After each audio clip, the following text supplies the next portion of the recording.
The emergency dispatcher's voice crackled through the radio. Calm and professional, despite the bizarre nature of the call. Unit 7. Respond to 421 Maple Street for a disturbance. Caller reports suspicious activity involving alleged witchcraft. Officer Martinez nearly choked on his coffee. In his 15 years on the force, he'd responded to domestic disputes, break-ins, and even a few animal control situations. But witchcraft, that was a first. 3 blocks away, 12-year-old Zara Thompson carefully measured baking soda into a plastic volcano she'd constructed from papier-mâché. Her science fair project on chemical reactions was due Monday, and she wanted everything perfect. The afternoon sun filtered through the oak trees in her backyard, casting dancing shadows across her makeshift laboratory table. She'd set up everything, meticulously measuring cups, food coloring, vinegar, and her notebook where she documented each step of the experiment. "Okay, volcano," she whispered to herself, adjusting her safety goggles. "Let's see what you can do." She poured the vinegar into the baking soda mixture and stepped back as the foam erupted in a satisfying burst of orange and red. The reaction was even better than she'd hoped, the foam cascading down the sides of her volcano like real lava. From her kitchen window across the fence, Karen Whitfield watched with growing alarm. The 43-year-old real estate agent had moved to Willowbrook 6 months ago, drawn by the neighborhood's reputation for safety and property values. But what she saw in the Thompsons' backyard defied explanation. The black girl was hunched over some kind of cauldron, mixing strange substances that bubbled and smoked. Steam rose from whatever concoction she was brewing, and Karen could swear she heard the child chanting something under her breath. Karen's pulse quickened as she grabbed her phone. She'd heard stories about these kinds of practices, seen documentaries about cults and dangerous rituals. Living next door to whatever this was could affect her property value, not to mention the safety of the neighborhood children. Her fingers trembled slightly as she dialed 911. 911, what's your emergency? The dispatcher's voice was steady and reassuring. Yes, I need to report suspicious activity. There's a child in my neighbor's yard performing some kind of ritual. She's mixing chemicals and, I think, casting spells. There's smoke and bubbling substances.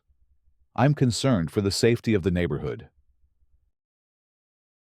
The dispatcher paused for a moment. Ma'am, can you describe exactly what you're seeing? The girl is black, maybe 12 or 13. She has some kind of container that's producing smoke and foam. She's been out there for an hour, mixing things and muttering. I've never seen anything like it. This could be dangerous black magic, or some kind of cult activity. Zara was completely absorbed in her experiment, carefully documenting the reaction time and measuring the height of the foam eruption. She'd read that real scientists always recorded their observations, and she wanted to be thorough. Her mother, Dr. Keisha Thompson, had encouraged her to pursue science, often sharing stories from her own chemistry lab at the university. The sound of approaching sirens made Zara look up from her notebook. 2 police cars turned onto her street, their red and blue lights flashing. She felt a flutter of excitement, wondering what emergency had brought them to her quiet neighborhood. The cars slowed as they approached her house, and to her surprise, they pulled into her driveway. Officer Martinez stepped out of his cruiser, his hand resting casually on his utility belt. His partner, Officer Chen, emerged from the second car, both men scanning the backyard where Zara stood frozen beside her science project. The contrast was stark, a young girl in safety goggles surrounded by educational materials, looking more like a budding scientist than any kind of threat. "Afternoon," Officer Martinez called out, his voice friendly but official. "We received a call about some concerning activity in this yard. Are your parents home, sweetheart?" Zara's throat felt dry. She'd never been questioned by police before, and, despite their professional demeanor, she felt overwhelmed. My mom's at work, but she'll be home soon. I'm just doing my science project for school. She gestured toward her volcano, which was still oozing the last traces of foam. Officer Chen approached the table, examining the materials, the handwritten hypothesis, the measuring tools, the volcano model. Everything about the setup screamed school project, from the neatly organized supplies to the detailed observations recorded in Zara's notebook. He picked up a container of baking soda, reading the label carefully. "What exactly are you making here?" Martinez asked, his tone softening as he began to understand the situation. "It's a chemical reaction demonstration. Sodium bicarbonate and acetic acid create carbon dioxide gas, which causes the eruption effect. I'm documenting the variables that affect reaction intensity." Zara's words came out in a rush, her nervousness making her sound even more studious than usual. From her window, Karen watched the interaction with growing frustration. The officers seemed to be taking the child's side, not recognizing the obvious signs of dangerous activity. She'd done her civic duty by reporting this, and now they were being deceived by whatever story the girl was telling them. Dr. Keisha Thompson's car pulled into the driveway just as the officers were finishing their examination of Zara's project. A tall woman with kind eyes and graying temples. She stepped out of her Honda Civic, still wearing her lab coat from the university. The sight of police cars in her driveway sent ice through her veins. But seeing Zara standing safely beside her science project brought immediate relief. "Officers, is there a problem?" Her voice carried the authority of someone accustomed to being respected, but also the concern of a mother protecting her child. Martinez turned toward her, his expression slightly embarrassed. "Dr. Thompson, we received a call about suspicious activity involving your daughter. It appears there was some confusion about her science project."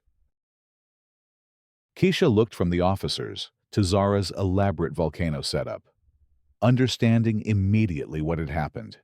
She'd faced similar misunderstandings throughout her career, moments when her presence in scientific spaces was questioned or her expertise dismissed. But seeing it directed at her 12-year-old daughter sparked a protective fury she struggled to contain. "Someone called the police because my daughter was conducting a baking soda and vinegar reaction." Her voice remained controlled, but anyone who knew her could hear the steel beneath the surface. "May I ask who made this report?" The officers exchanged glances. They couldn't legally reveal the caller's identity, but the implication was clear enough. Officer Chen cleared his throat uncomfortably. The caller was concerned about what they perceived as unusual activity. "We can see now that this is clearly an educational demonstration." Across the fence, Karen decided she needed to take matters into her own hands. If the police weren't going to address this situation properly, she would speak to the family directly. She marched through her front door and around to the Thompsons' yard, her heels clicking sharply against the concrete driveway. "Excuse me, officers." Karen's voice carried the tone of someone accustomed to being taken seriously. "I'm the one who called. I stand by my report. This child was engaged in suspicious activities that could pose a danger to our neighborhood." The temperature in the yard seemed to drop several degrees. Zara instinctively moved closer to her mother, while the officers shifted uncomfortably. This was the kind of situation that could escalate quickly, and both men had seen enough community disputes to recognize the warning signs. "Dr. Thompson studied Karen carefully, taking in the woman's aggressive posture and self-righteous expression. "I'm sorry. I don't believe we've met. I'm Dr.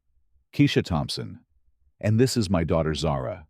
She's been working on her science fair project, which involves a completely harmless chemical reaction between household ingredients." I know what I saw, Karen insisted, her voice rising. There was smoke, bubbling liquids, and she was chanting something. In my experience, these kinds of ritualistic behaviors can indicate involvement in dangerous practices. I have every right to be concerned about what happens in this neighborhood. Officer Martinez had heard enough. Ma'am, we've examined the materials thoroughly. This is clearly a school science project using common household items. There's no evidence of any dangerous or illegal activity. But Karen wasn't backing down. And what about the chanting? I distinctly heard her muttering incantations while she worked. That, combined with the smoke and bubbling cauldron, suggests practices that have no place in a respectable neighborhood. Zara finally found her voice, her indignation overcoming her nervousness. I was reading my hypothesis out loud. That's what scientists do when they're testing their theories. And it's not a cauldron. It's a plastic container from the craft store. The absurdity of the situation was becoming clear to everyone except Karen. Here was a bright young girl, surrounded by educational materials and safety equipment, being accused of witchcraft for conducting a basic science experiment. The officers were beginning to realize they were dealing with something far more troubling than they'd initially understood. Dr. Thompson's phone buzzed with a text message. She glanced at it and saw a message from her neighbor, 2 houses down. Saw the police cars. Everything okay. Word was already spreading through the neighborhood, and she knew that by evening, everyone would have heard some version of this story. Mrs. Dr. Thompson paused, realizing she still didn't know the woman's name. Whitfield! Karen Whitfield! The response came clipped and defensive. Mrs. Whitfield, I appreciate your concern for neighborhood safety, but I think there's been a significant misunderstanding. My daughter is an honor student conducting a science experiment for school. The chanting you heard was her reading her research notes aloud, which is a standard study technique. The smoke was water vapor from the chemical reaction. Karen's face flushed red. Don't condescend to me. I know what I observed. Just because you dress it up in scientific language doesn't change what was really happening here. These kinds of practices often start innocently, but can lead to more dangerous involvement. The words hung in the air like a toxic cloud. Officer Chen stepped forward, his voice firm but professional. Ma'am, I think we've established that there's no criminal activity here. The child is conducting a legitimate school project with her parents' knowledge and supervision. But the damage was spreading beyond the immediate confrontation. 3 houses down, 8-year-old Emma Martinez was telling her grandmother about the police cars and the strange things she'd heard the grown-ups discussing. At the corner store, retired teacher Mrs. Patterson was fielding questions from concerned parents who'd seen the police activity. By evening, the story had evolved through multiple retellings. Some versions had Zara practicing voodoo. Others described elaborate ritual circles drawn in the dirt. The truth, a simple science experiment, seemed almost anticlimactic compared to the rumors that were taking root in the community's collective imagination. Dr. Thompson spent the evening fielding phone calls from friends and colleagues who'd heard various versions of the story. Each conversation was exhausting, requiring her to explain again and again that her daughter had simply been mixing baking soda and vinegar for a school project. The irony wasn't lost on her that she, a respected chemistry professor, was defending her child's right to conduct basic scientific experiments. That night, Zara lay in bed, staring at the ceiling, replaying the day's events. She'd always loved science, but now she wondered if her enthusiasm made other people uncomfortable. The way Mrs. Whitfield had looked at her, with such suspicion and fear, made her feel like there was something wrong with her curiosity about how the world worked. Meanwhile, Karen was composing an email to the neighborhood watch group, determined to ensure that other residents were aware of what she considered a serious safety concern. She'd done some internet research and found articles about teenagers getting involved in dangerous practices through seemingly innocent activities. In her mind, she was protecting the community from a threat that others were too naive to recognize. The next morning brought an unexpected development. Pastor Williams from St. Mark's Lutheran Church had heard about the incident through his network of parishioners. A thoughtful man in his 50s who'd served the community for over a decade. He was deeply troubled by what he'd learned. After morning prayers, he decided to pay a visit to the Thompson family. Dr. Thompson answered the door to find Pastor Williams standing on her porch, his expression serious but kind. They'd met briefly at community events, but had never had an extended conversation. Dr. Thompson, I hope you don't mind my stopping by unannounced. I heard about yesterday's incident, and I felt compelled to reach out. His voice carried genuine concern and a hint of frustration. Please, come in. I appreciate you taking the time. She led him to the living room where Zara was reading at the kitchen table, still within earshot. Pastor Williams settled into the offered chair, choosing his words carefully. I want you to know that what happened yesterday does not represent the values our community strives to uphold. Calling the police on a child conducting a science experiment is not just misguided, it's harmful to the fabric of our neighborhood. The pastor's words carried weight in the community. St. Mark's was one of the oldest churches in Willowbrook, and Pastor Williams was respected even by residents who didn't attend services. His public stance on the issue would influence how others viewed the incident. I've been thinking about this situation all night, he continued, and I believe it's important for community leaders to speak clearly when prejudice masquerades as concern. What happened to your daughter was wrong, and I intend to address it publicly. Dr. Thompson felt a weight lifting from her shoulders. Having an ally like Pastor Williams meant that the narrative could be shifted from one of suspicion to one of community support.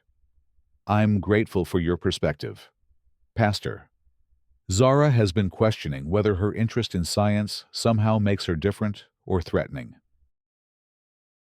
From the kitchen table, Zara looked up from her book.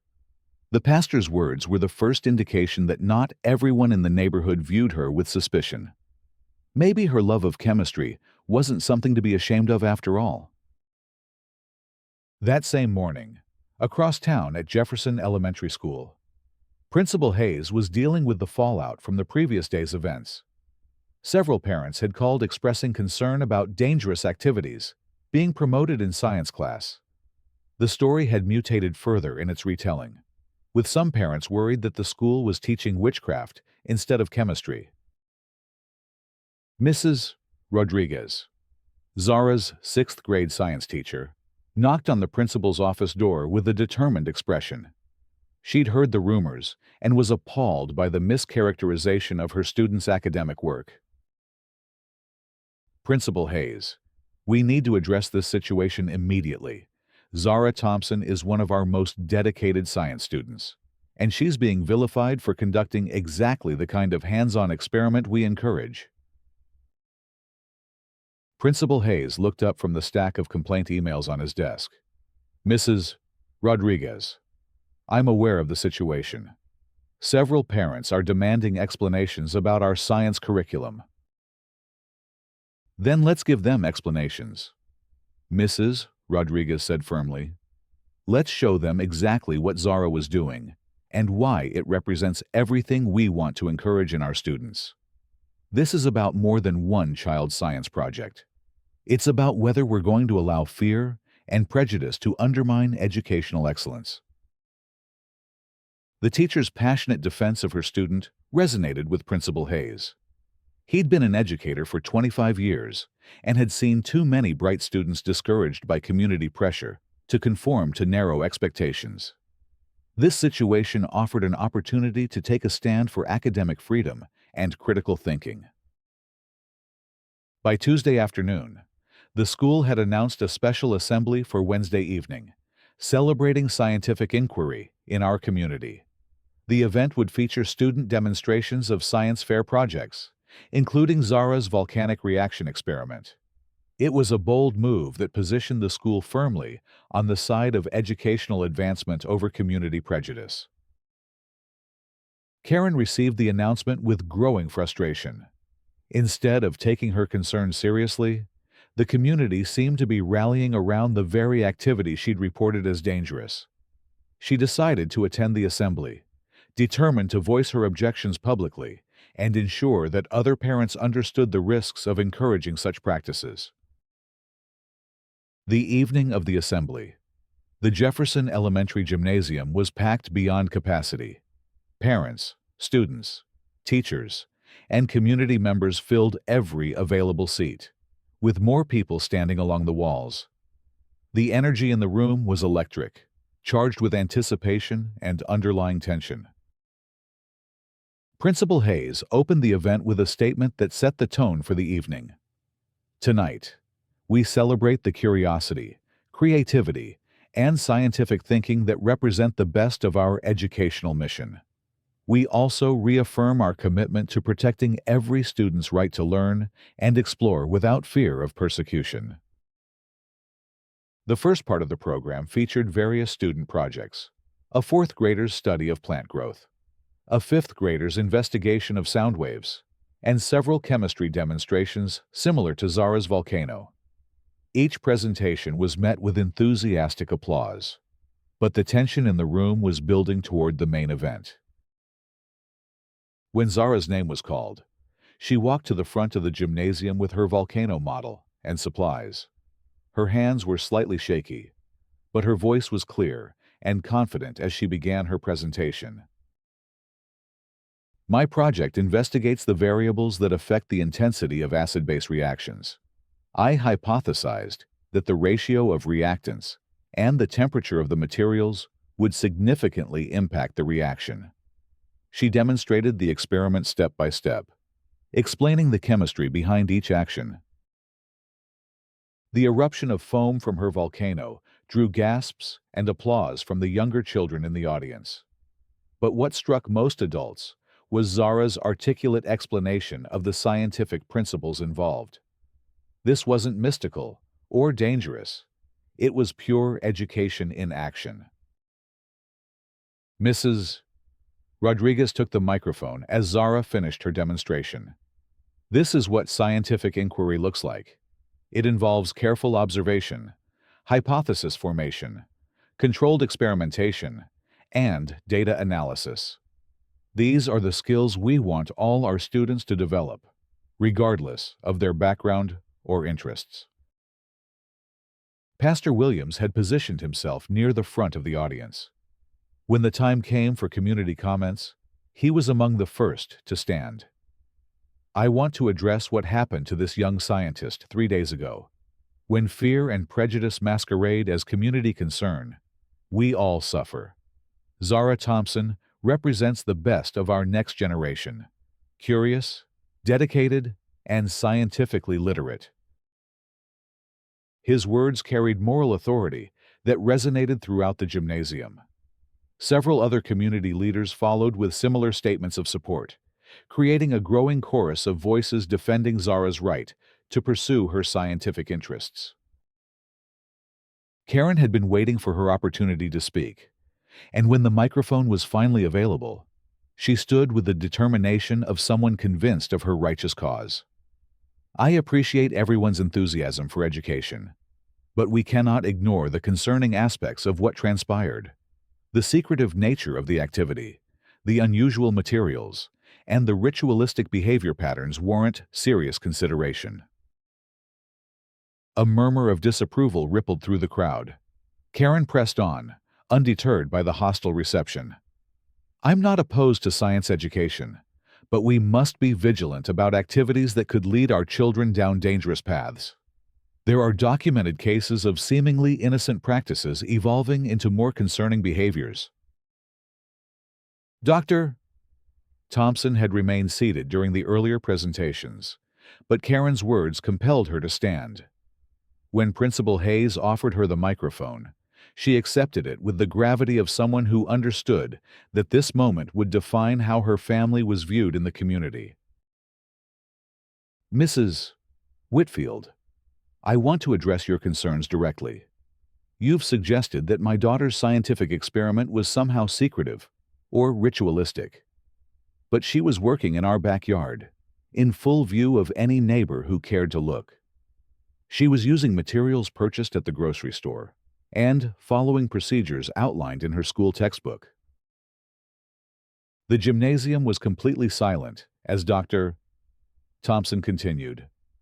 What troubles me most is the suggestion that a young black girl pursuing chemistry should be viewed with suspicion. Would the same experiment conducted by a different child have prompted a 911 call? I think we all know the answer to that question.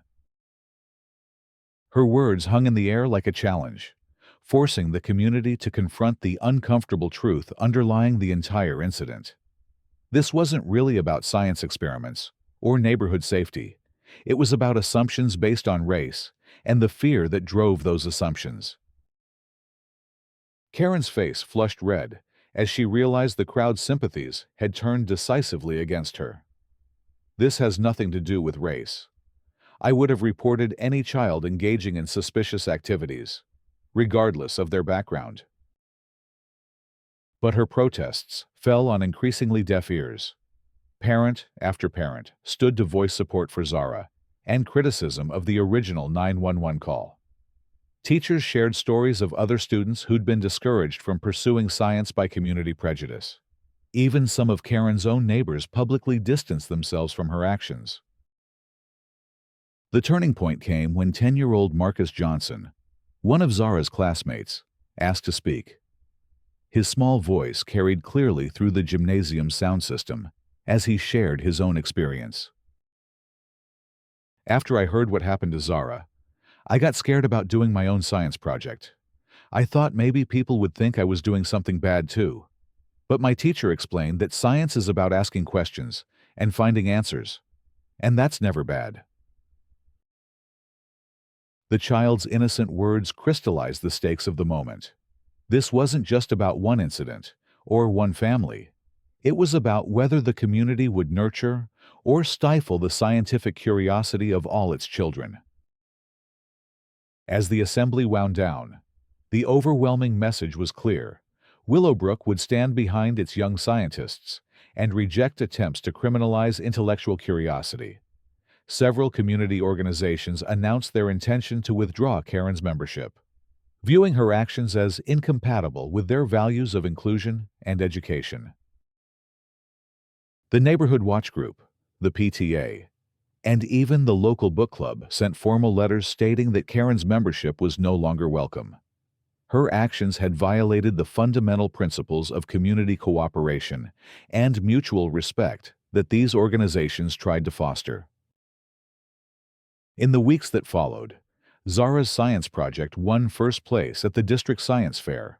More importantly, her experience had sparked a broader conversation about supporting young scientists from all backgrounds. The school district implemented new policies to protect students from harassment based on their academic pursuits. Pastor Williams used the incident as the foundation for a series of sermons about bearing false witness and the dangers of prejudice disguised as righteousness.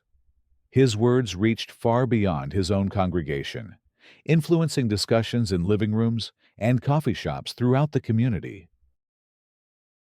Karen found herself increasingly isolated as her actions were scrutinized and condemned by nearly every sector of the community. Her real estate business suffered as clients chose to work with agents who better reflected the neighborhood's values of inclusion and respect. 6 months later, Karen quietly listed her own house for sale and left Willowbrook.